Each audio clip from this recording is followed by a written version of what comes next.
Bapak Ibu yang Tuhan Yesus berkati, saya mau kita belajar bahwa bicara tentang penyembahan, kita harus menyembah seperti yang surga inginkan. Kita tidak bisa sekedar menyembah menurut yang kita tahu. Karena itu saya sebut ini sebagai penyembahan tahu diri. Nah, sebuah analogi sederhana. Saya mau bertanya buat Bapak Ibu. Kira-kira menurut Bapak Ibu, kapan Bapak Ibu bisa membawa kendaraan di jalan? Apakah karena Bapak Ibu sekedar sudah tahu membawa motor, sudah tahu membawa mobil, ataukah Bapak Ibu bisa membawa kendaraan di jalan begitu Bapak Ibu sudah memiliki surat izin mengemudi atau SIM? Saya yakin dan percaya kita semua punya pemahaman yang sama bahwa saya akan bisa membawa kendaraan di jalan apabila saya memiliki SIM. Tidak sekedar saya tahu membawa kendaraan. Sebab apa? Waktu saya cuma tahu sekedar membawa kendaraan, saya tidak tahu tentang rambu-rambu yang ada di jalan. Karena itu saya perlu masuk mengikuti kelulusan surat izin mengemudi sehingga segala rambu-rambu di jalan saya bisa memahaminya. Demikian juga dengan penyembahan Bapak Ibu. Kita tidak sekedar berkata kita tahu. Kita harus masuk kembali back to Bible. Kita belajar Alkitab tentang penyembahan sehingga kita dapat mengetahui rambu-rambu di sekitar penyembahan.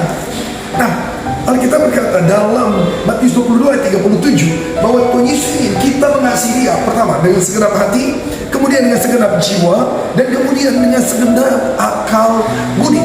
Tuhan Yesus bukan tentang segalanya tentang hati. Tuhan Yesus bilang gini, juga jiwa, juga akal budi. 1 Petrus 1 ayat 13, Petrus berkata kepada jemaat, persiapkan akal budimu.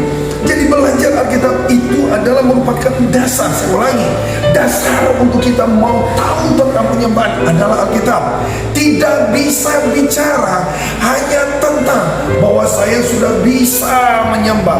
Pertanyaannya, saya bisa menyembah berdasarkan kebenaran atau menurut apa yang saya anggap tahu? Bapak Ibu yang Tuhan Yesus berkati, mari kita lihat penyembahan tahu diri dimulai dengan bagaimana saya mengenal siapa yang saya sembah. Pertanyaan saya, sudahkah Bapak Ibu mengenal siapa yang kau sembah? Karena begitu Bapak Ibu tahu tentang siapa yang kau sembah, itu akan menentukan segala hal yang bisa kau lakukan. Yang pertama, saya mau berkata, Dia adalah mempelai kita. Dia mempelai pria. Kita ditebus untuk dijadikan sebagai mempelai wanita.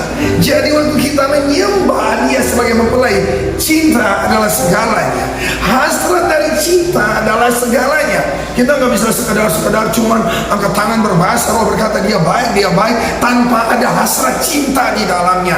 Karena itu Pemasmur berkata, jiwaku merindukan Engkau seperti rusa yang merindukan air. Hati dan jiwaku hancur karena merindukan pelataran-pelataran Tuhan.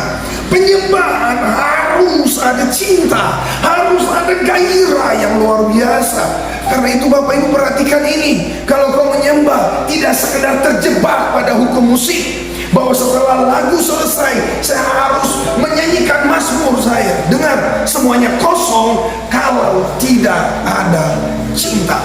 Tapi apakah penyembahan hanya karena saya melihat Dia sebagai mempelai? No. Lihat, Dia adalah Bapa. Yesus berkata dalam Matius 6 ayat 19-12, doa Bapa kami. Ada sebuah reformasi yang luar biasa. Panggil Dia Bapa. Harus ada keyakinan dalam penyembahan.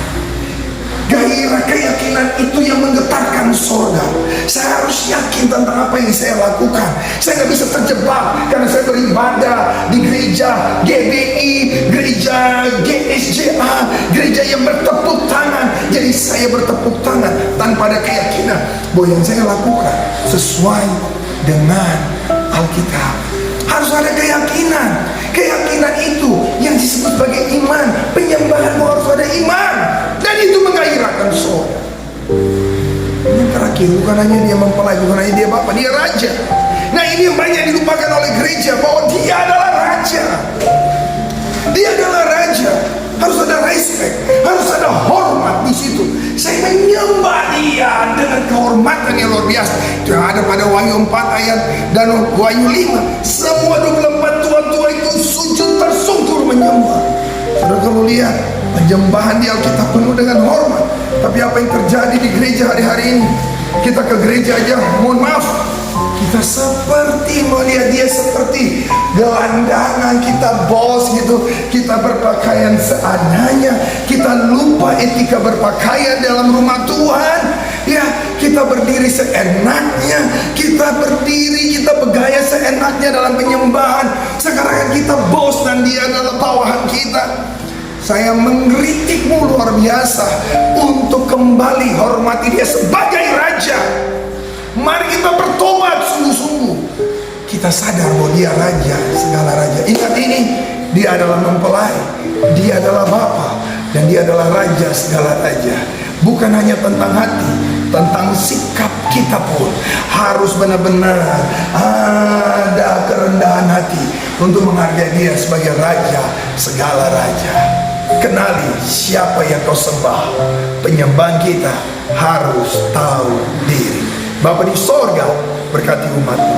Biarlah renungan ini akan membawa kami semakin memahami hakikat dari penyembahan itu sendiri. Diberkatilah kami semua dalam nama Yesus. Amin.